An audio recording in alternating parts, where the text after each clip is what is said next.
세계에서 가장 유명한 미술가였던 이 미켈란젤로가 시스티나 성당의 천정에 그림을 아주 멋지게, 그리고 정말 사람들이 과히 따라갈 수 없을 만큼 정밀하게 이 그림을 그리고 있었습니다. 그는 높은 발판 위에 올라서서 하루에 10시간 이상씩 천정을 바라보면서 그림을 열심히 그렸습니다. 사람이 이렇게 정면을 바라보고 서 있는 것도 힘든데 천정을 바라보면서 그림을 그린다는 게 얼마나 어려운 일인지 몰라요. 그의 손에는 항상 붓이 있었고 그 눈은 오직 섬세한 선과 색에 집중하면서 그림을 그려내기 시작했습니다. 어느 날 친구가 그 모습을 보면서 찾아와서 이렇게 얘기했습니다. 미켈란젤로, 이제 좀 그만 좀 쉬어. 천장 전체를 다 보는 사람은 아무도 없어. 그러니까 대충 그려. 작은 디테일까지 그렇게 열심히 그릴 필요가 없어. 그렇게 하루에 10시간씩 너무 고되게 그림 그리지 마. 당신 건강도 생각해야지. 라고 그렇게 친구가 와서 얘기했습니다. 그러자 미켈란젤로는 붓을 멈추지 않고 조용하게 이렇게 대답했다고 합니다. 하나님이 보고 계시잖아. 미켈란젤로가 작은 구석구석까지 정밀하게 최선을 다해서 그림을 그린 이유는 자기가 명작을 만들려고 한 게 아니라 하나님 앞에서 최선을 다해서 그 그림을 완성해내고자 하는 그런 열망이 있었기 때문에 그는 위대한 작품을 만들어낼 수 있게 된 줄로 믿습니다. 사랑하는 성도 여러분, 우리도 인생을 살아가면서 어떤 일에든지 최선을 다해서 집중할 때 그것은 아름다운 열매가 맺혀지게 된다는 사실을 우리가 꼭 기억해야 될 줄로 믿습니다.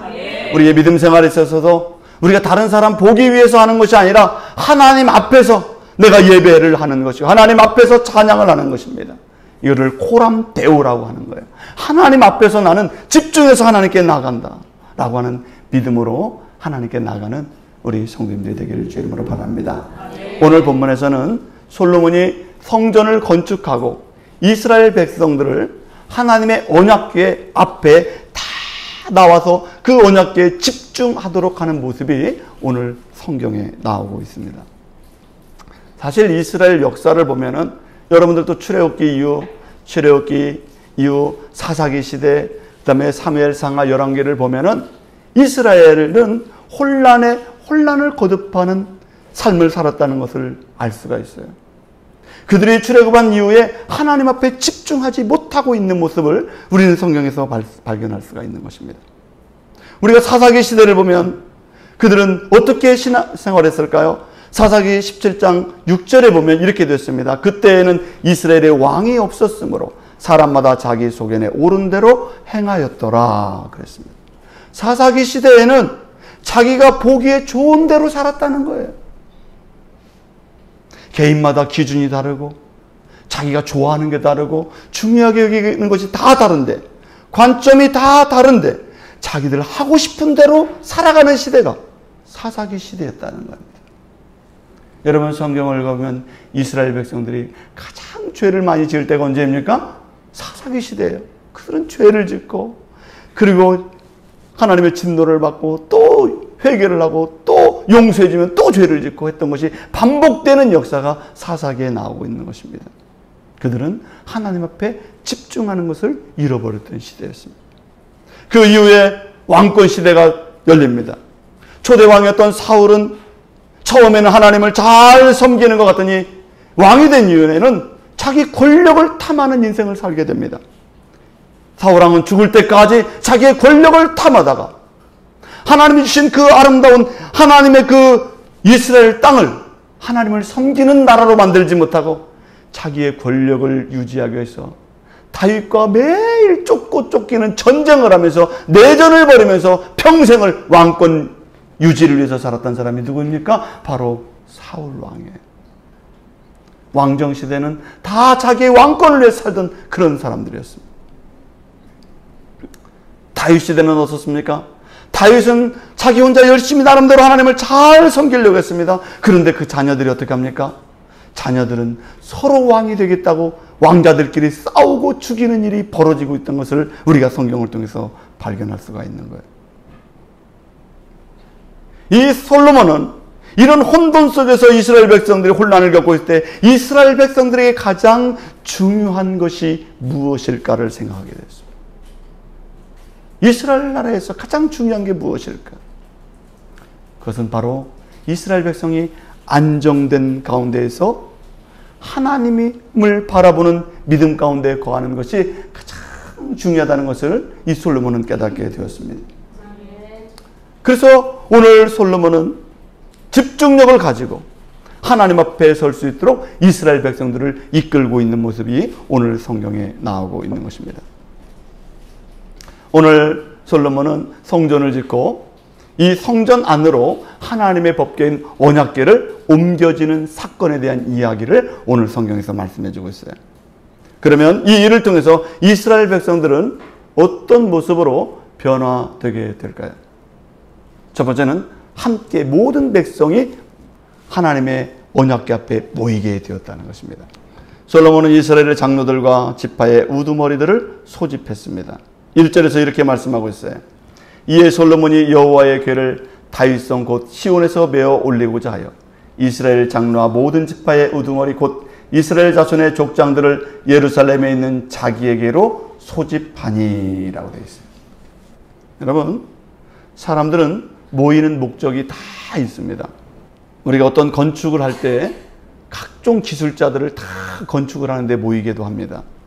그래서 사람들이 모여서 건물을 정말 멋지게 짓는 것이죠. 요즘에 세계에서 가장 큰 건물을 짓는 나라가 있습니다. 그 나라가 바로 사우디라고 하는 나라예요. 사우디는 이제 2000m짜리 라이즈 타워라는 건물을 짓는다고 합니다. 2000m짜리. 가격이 얼마냐면 7조 4천억이래요. 건물 하나. 얼마나 많은 사람들이 필요하겠습니까? 얼마나 많은 기술자들이 필요했어요. 사람들은 건물을 짓기 위해서 이렇게 많은 사람들을 모집해요. 또 사람들은 전쟁을 하기 위해서 사람을 모이게 하기도 합니다. 영토를 넓히고 자기의 이권을 지키기 위해서 전쟁을 통해서 자기의 이득을 취득하게 하려고 사람들을 집중시키고 모이는 일들을 사람들은 그렇게 실행합니다. 러시아는 우크라이나와 전쟁을 하면서 많은 젊은이들을 징집했어요. 그것도 모자라서 다른 나라에서 용병을 돈을 주고 데려와서 전쟁에 투입을 시킵니다. 왜 그랬습니까? 이 전쟁에서 이겨야 된다는 거예요. 그래서 사람들을 막 모으는 것입니다. 지난주에 보니까 이스라엘과 이란이 전쟁이 시작을 했다고 합니다. 얼마나 또 많은 젊은이들이 동원되어서 그 속에서 죽임을 당하게 될지 모릅니다. 얼마나 안타까운지 모릅니다. 이 세상에는 사람들이 사람을 모으는 이유와 목적이 다 있습니다. 그런데 인간이 모으는 이 모임은 대체적으로 사람을 더 불안하게 만들게 한다는 것입니다.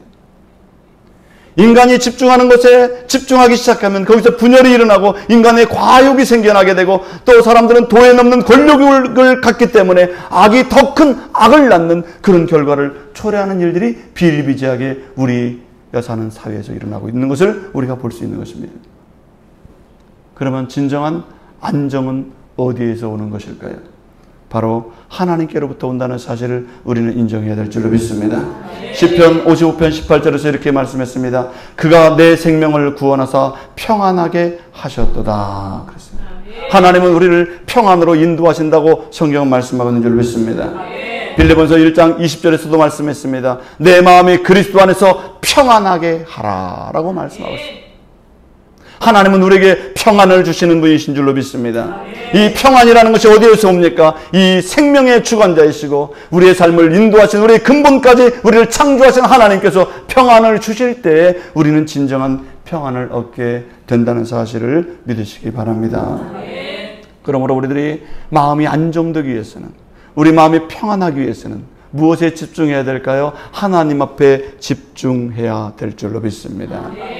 하나님께 집중한다는 것은 하나님이 하신 말씀에 집중한다는 것을 의미하는 것입니다. 오늘 이스라엘 백성들은 전부 지금 하나님의 성전에 모여서 모든 사람들이 모여서 무엇을 바라보고 있나요? 지금 언약궤를 바라보고 있어요. 언약궤. 언약궤가 무엇입니까? 언약궤는 히브리어로 아론 베리트예요. 하나님께서 아론에게 주셨던 이 베르트는 계약이라는 거예요. 하나님의 약속의 계약을 그들이 바라보고 있다는 거예요. 여러분들이 집을 샀을 때, 어디 땅을 샀을 때 처음 여러분의 손에 딱 들려지는 게 뭐예요? 등기부등본이에요. 딱 펼쳐보고 뭘 바라봐요? 계약이 돼 있잖아요. 그거 보고 어때요? 마음이 흐뭇할 거예요. 그렇죠? 우리 자녀가 낳았을 때 동사무소에 가서 출생신고를 딱 합니다. 출생신고에 이름이 딱 올라오는 걸 보고, 야, 이제 너는 내 자녀야. 등기부등본에 딱 올라갔어. 출생신고가 되면은 이게 사회적인 약속이 되는 것입니다. 오늘 이스라엘 백성들이 전부 다 모여서 아론 베리트, 언약궤, 하나님의 약속의 계약을 바라봤다는 거예요. 하나님과 이스라엘 사이에 말씀으로 세워진 언약, 그 계약 안에는 하나님의 십계명의 돌판이 거기에 들어있는 것입니다. 하나님의 말씀으로 우리를 통치하신다는 그 상징이 그 언약궤 안에 들어있는 거예요. 언약궤라는 것은 내가 선택한 것이 아닙니다. 하나님이 선택하신 줄로 믿습니다. 나의 언약이 아니에요. 나를 창조하신 하나님이 언약을 해서 세워놓으신 그 약속이 바로 언약궤인 줄로 믿습니다.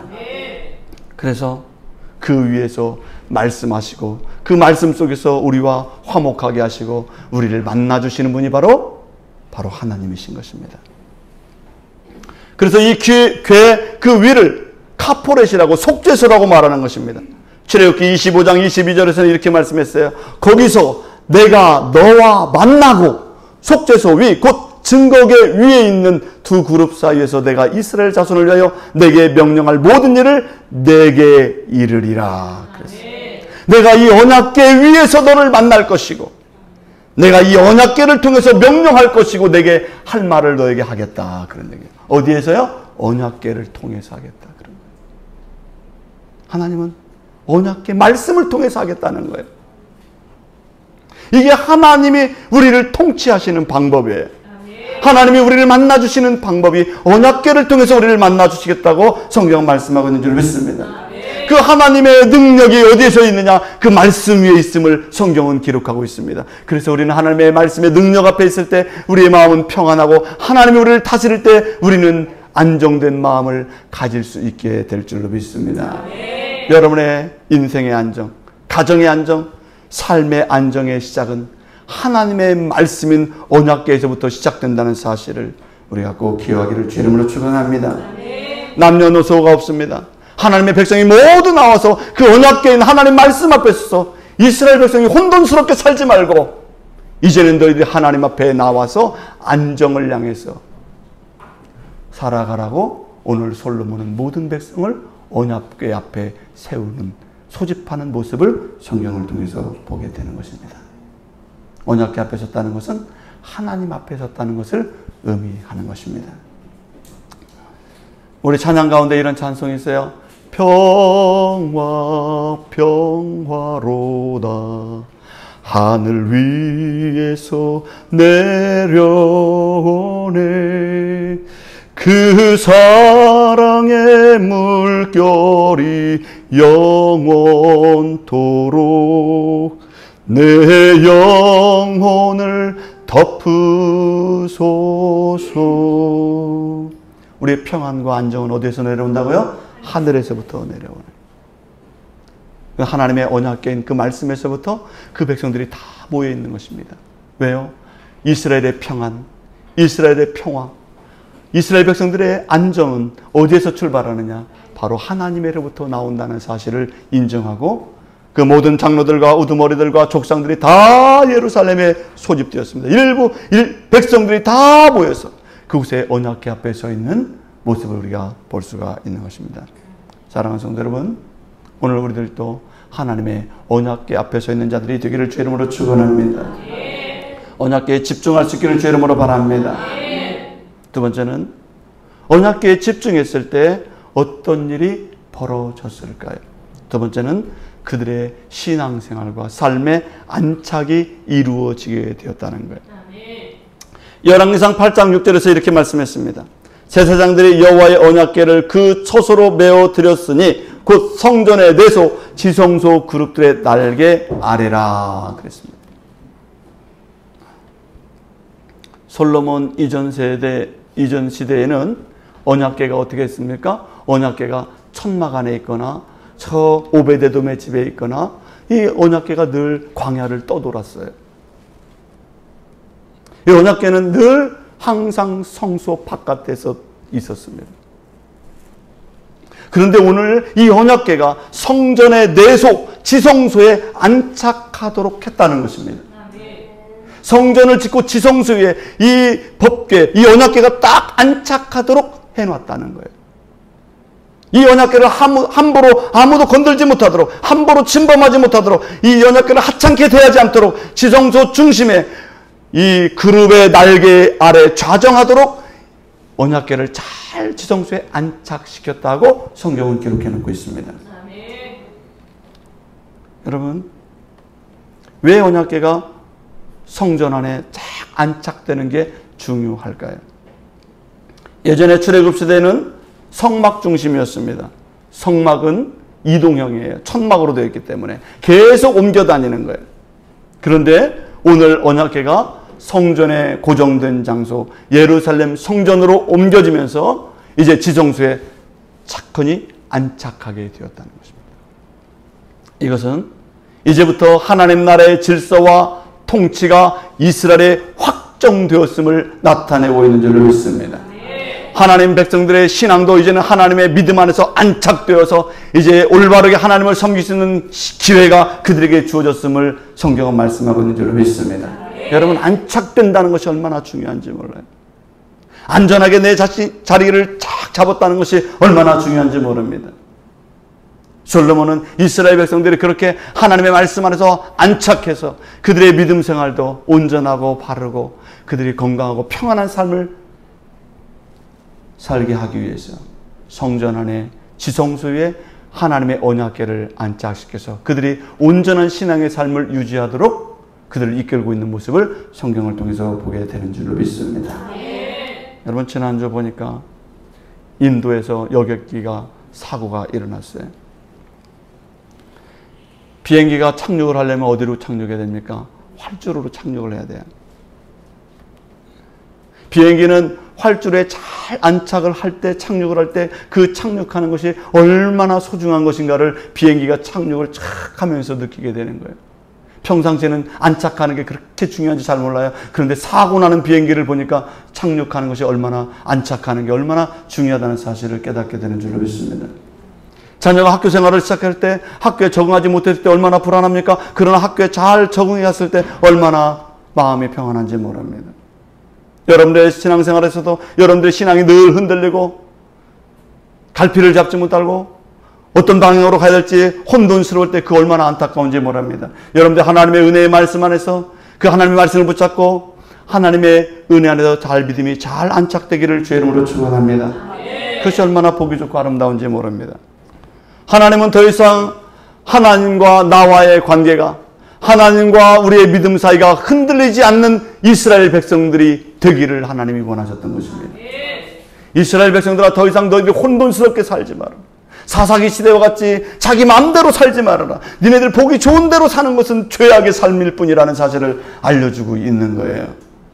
지성소에 언약궤를 딱 놓고 너희들의 믿음이 이제 안착되어서 하나님의 안정 가운데서 살아가기를 성경이 원하고 있다는 사실을 말씀하고 있는 줄 믿습니다. 어떤 환경과 상황 속에서 두려움 없이 이제는 굳건한 믿음의 사람으로서 안정된 가운데서 변함없는 신앙을 가지라고 오늘 언약궤는 지성소 안에 잘 안착된 줄로 믿습니다. 사랑하는 성도 여러분, 이제 우리의 믿음도 잘 안착되어야 될 줄로 믿습니다. 흔들림 없는 믿음이 되어야 될 줄로 믿습니다. 불분명한 신앙생활 아니라, 혼돈하는 신앙생활이 아니라 하나님 앞에 건강한 신앙으로, 바른 신앙으로 잘 안착되기를 주의 이름으로 축원합니다. 열왕기상 8장 6절에 보면 제사장들이 여호와의 언약궤를 그 처소에 메어 드렸으니 곧 성전의 내소 지성소 그룹들의 날개 아래라 그랬어요. 이 본문의 언약궤는 처소로 메어 드렸다라고 됐어요. 처소라고 하는 것은 지정된 장소에 메어 드렸다 그런 거예요. 아무 곳에나 언약궤를 놓는 게 아니라 처소라는 건 지정된 자리에다가 놓게 되었다 그런 것입니다. 이제 언약궤는 성전이라고 하는 영구적인 구조물 안에 들어감으로써 하나님의 임재가 그 민족 안에 정착되었다라고 하는 것을 의미하고 있는 거예요. 이스라엘 백성들을 다스리고 통치하는 곳에 이제 정착되었다라는 것을 의미하는 것입니다. 여러분, 오늘날에도 신약을 통해서 하나님 우리에게 말씀하셨어요. 고린도전서 6장 19절에서 너희는 너희 안에 성령의 전인 것을 너희가 알지 못하느냐. 예수 그리스도를 영접한 사람은 성령이 우리 안에 함께 거하시는 성전이 되는 줄 믿습니다. 하나님의 임재하심이 있고 하나님을 영접한 사람은, 하나님께서 한 번 받은 붙잡으신 사람은 하나님이 절대 놓지 않는다는 사실을 켈빈은 얘기하고 있어요. 한 번 받은 구원은 영원하다. 켈빈이 5대 교리를 통해서 이야기했던 것입니다. 하나님이 내가 하나님을 붙드는 것이 아니라 켈빈은 얘기했어요. 하나님이 나를 붙들고 계신다. 나는 하나님의 손을 놓을 수 있지만 하나님은 나를 결코 놓지 않는다. 여러분, 우리는 흔들릴 수 있습니다. 그러나 하나님의 손은 흔들림 없이 여러분들을 붙잡고 계신 줄로 믿습니다. 성전이라는 곳에 하나님의 언약궤가 안착되었다는 것은 내 마음에 하나님의 성령이 함께 하시는 것처럼 이 한 번 함께 내 안에 거주하신 하나님은 나를 떠나지 않는 거예요. 하나님이 나를 붙드시면, 하나님 나를 구원하시면 그 구원은 영원한 구원으로 우리를 결코 놓지 않는 줄로 믿습니다. 나중에 노년이 되어서도 하나님께 다시 돌아오게 될 줄로 믿습니다. 내 자녀가 지금 엉망으로 살아갈지라도 하나님도 구원하기로 약속한 그 백성은 하나님이 붙잡으신 사람은 결코 놓지 않는 줄로 믿습니다. 탕자도 마찬가지잖아요. 아버지 품을 떠나서 지멋대로 가서 장사 허랑방탕하게 살았지만 그가 돌아왔을 때 아버지는 어떻게 합니까? 그를 안아주시고 금가락지를 끼워주시고 송아지를 잡고 잔치를 베풀었던 것이 바로 하나님의 마음인 줄로 믿습니다. 어거스틴도 하나님의 신앙을 떠나서 만이교로 가서 허랑방탕하게 살아가고 있었지만 그가 어느 날 30년 후에 돌아와서 집에 돌아오니 어머니가 자기를 위해서 기도하는 것을 깨닫게 되고 이것이 바로 하나님의 진리가 진정한 진리라는 걸 깨닫게 되고 어거스틴도 하나님 앞으로 다시 돌아오게 된 줄로 믿습니다. 하나님이 붙잡으신 사람은 결코 하나님에서 떠나갈 수 없는 줄로 믿습니다. 이스라엘 성전에 언약궤가 안착된 것처럼 이스라엘 백성을 결코 떠나지 아니하시는 하나님의 역사하심을 성경은 말씀하고 있는 것입니다. 오늘 하나님은 나를 붙잡으시고 내 안에 함께 하셔서 나를 떠나지 않는다는 사실을 꼭 기억할 줄로 축원합니다. 여러분도 믿음 생활 안에서 주 안에서 안착하시길 주 이름으로 축원합니다. 두려워하지 마십시오. 염려하지 마시길 바랍니다.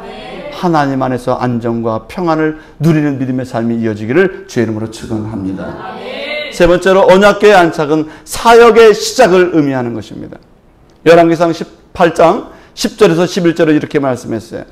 제사장들이 성소에서 나올 때 구름이 여호와의 성전에 가득하며 이는 여호와의 영광이 여호와의 성전에 가득함이었더라. 이렇게 말씀했어요. 구약 성경에 보면 하나님의 임재하심을 나타낼 때 구름이 성전에 가득했다 이렇게 얘기했어요. 이게 낮에는 구름 기둥이 구름이 꽉 임했고 그 다음에 밤에는 불 기둥이 있었습니다. 그래서 오늘 성경에 보면 여호와의 영광이 그 성전에 가득했다. 그 구름이 여호와의 성전에 가득했다 그랬어요. 오늘 설교가 은혜가 되려면 구름이 많이 껴야 되는데 구름이 영광이 가득했다. 하나님의 영광이 가득했습니다. 언약궤를 그 지성소에 놓았는데 하나님의 영광이 가득했습니다. 하나님의 임재가 가득했다는 거예요. 여러분, 이 구름은 언제 이 구름입니까? BC 1446년 출애굽기 할 때 그 백성들이 광야를 지나올 때 구름 기둥이 인도하였어요. 하나님이 임재하신다는 사실을 이 구름을 통해서 하나님은 알려주셨어요. 그런데 480년이 지난 솔로몬이 성전을 짓고 그 성전 안에 이 언약궤를 딱 드리는데 뭐가 가득했다는 거야? 하나님의 임재의 구름이 가득했다. 460년 전에 그 광야에서 인도하던 그 구름이 어디에 가득했다고요? 성전에 가득했다. 그런 것입니다. 여러분, 하나님은 시대를 초월하여 임재하시고 우리와 함께 하신다는 사실을 성경은 말씀해 주고 있는 줄로 믿습니다. 오늘 본문에 보니 구름이 회막을 덮었고 여호와의 영광이 성막에 충만하며 그랬습니다. 이 영광이라는 단어는 무게라고 하는 것으로도 번역될 수 있어요. 여러분, 하나님의 영광이 가득했다. 그런 얘기는요, 하나님의 실제하심과 하나님의 그 존귀하심과 그 하나님의 권위의 그 무게가 우리를 누르고 있다. 이런 얘기예요. 여러분, 안 무거우세요? 어깨가? 하나님의 영광이 우리를 누르고 있다. 하나님의 영광이 나를 탁 누르고 있다. 그런 얘기예요. 하나님의 권위가, 하나님의 임재하심이 강력했다. 그런 얘기예요. 하나님의 영광이 가득한 곳에는 인간의 언어가 멈추게 되는 것입니다. 그리고 인간의 은혜는 멈추고 하나님이 주도적으로 그 사람을 이끌어가게 될 줄로 믿습니다. 여러분, 은혜를 입은 사람은요, 자기 말을 많이 하지 않아요. 하나님의 말씀 앞에 이끌려가게 되는 줄로 믿습니다. 그 하나님의 임재하심이 가득했을 때 그들은 침묵할 수밖에 없었습니다. 인간의 언어가 일어나지 않아요. 진정한 예배는 하나님 중심인 것입니다. 하나님의 말씀이 그를 주도하게 되는 거예요. 은혜를 받았다는 것은 내 생각은 없어지고 하나님의 말씀이 나를 이끌어간다는 것이 바로 은혜 받은 사람의 모습인 줄로 믿습니다. 그 사람에게는 영광이 가득하게, 무게감이 가득하게 그 마음에 임하게 되었음을 말씀하고 있는 줄로 믿습니다. 그래서 하나님의 임재가 없이는, 하나님의 영광이 가득함이 없이는 예배가 온전한 예배가 드릴 수가 없어요. 우리의 사명도 온전하게 감당할 수가 없는 것입니다. 예배는 그래서 인간 중심이 아니라 하나님의 영광이 나타나는 예배가 되어야 되는 것입니다. 사랑하는 성도 여러분, 고린도서 3장 16절에서 말씀했어요. 너희가 하나님의 성전인 것을 알지 못하느냐. 사도행전 1장 8절에서 말씀하셨습니다. 오직 성령이 너희에게 임하시면 너희가 권능을 받고 예루살렘과 온 유대와 사마리아 땅까지 이르러 내 증인이 되리라. 그랬어요. 뭐가 임하시면? 성령이 너에게 임하시면, 하나님의 영광이 너희 안에 가득하면, 하나님의 네 안에 하나님의 성전인 것을 너희가 알지 못하느냐. 성령이 임한 사람은 하나님이 그 사람의 주인이 되게 되는 줄로 믿습니다. 그래서 사역은요, 바로 하나님의 성전인 성령의 은혜 안에 있는 사람이 하나님의 사명과 사역을 위해서 나갈 수 있는 믿음의 사람이 되게 되는 것입니다. 마태복음 28장 19절에서 20절에도 말씀했습니다. 그러므로 너희는 가서 모든 족속으로 제자를 삼아 내가 세상 끝날까지 너희와 항상 함께 있으리라 그랬어요. 마치 언약궤가 지성소에 딱 안착된 것처럼 그 사람 마음에는 성령이 결코 떠나지 않게 될 줄로 믿습니다. 열왕기상 8장에는 사명이라는 단어가 등장하지 않지만 성전 봉헌 이후 솔로몬의 기도와 선언을 보면 하나님의 임재와 하나님의 사역을 위해서 준비하고 있는 이스라엘 백성들의 모습을 볼 수가 있는 것입니다. 사랑하는 성도 여러분, 많은 사람들은 하나님 앞에서 나는 복을 받아야 되겠다 이렇게 생각을 해요. 복을 받는 게 중요해요. 복을 받는 것도 중요합니다. 그러나 복의 수혜자로 끝나면 안 된다는 거예요. 사랑하는 성도 여러분, 여러분들이 복의 수혜자일 뿐만 아니라 복의 통로가 되기를 주의 이름으로 축원합니다. 여러분들을 통해서 하나님의 복이 다른 사람에게 흘러갈 수 있는 복의 통로의 역할을 감당할 수 있기를 주의 이름으로 바랍니다. 그것이 하나님의 사명의 역할을 감당하는 거예요. 성전이 세워진 이유가 무엇입니까? 하나님의 복이 다른 곳으로 흘러가게 하기 위해서 하나님께서 성전을 세우게 되는 줄로 믿습니다. 하나님께서 여러분들을 구원하시고 여러분 붙잡으시고 여러분을 살리는 이유는 무엇입니까? 여러분들을 통해서 가정을 살리고, 여러분들을 통해서 이웃을 살리고, 여러분들을 통해서 세상의 향기가 되고 빛이 되기 위해서 여러분들을 복의 통로로 사용하기 위해서 여러분들을 부르신 줄로 믿습니다.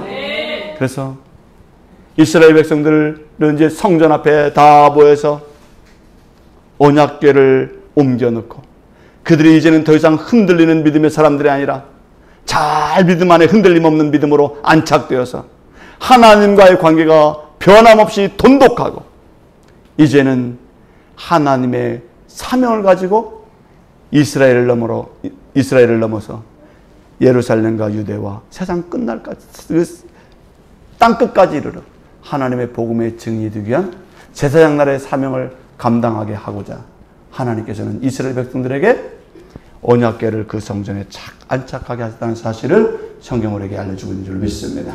사랑하는 성도 여러분, 우리들도 하나님의 언약궤에 가까이 가서 하나님의 언약의 계약의 말씀 앞에 집중하시고 그 말씀 안에서 평안을 갖고 새로운 믿음의 삶을 신실하게 살아감으로 여러분들의 복의 통로 역할을 감당하는 자들이 되기를 주의 이름으로 축원합니다. 기도하겠습니다.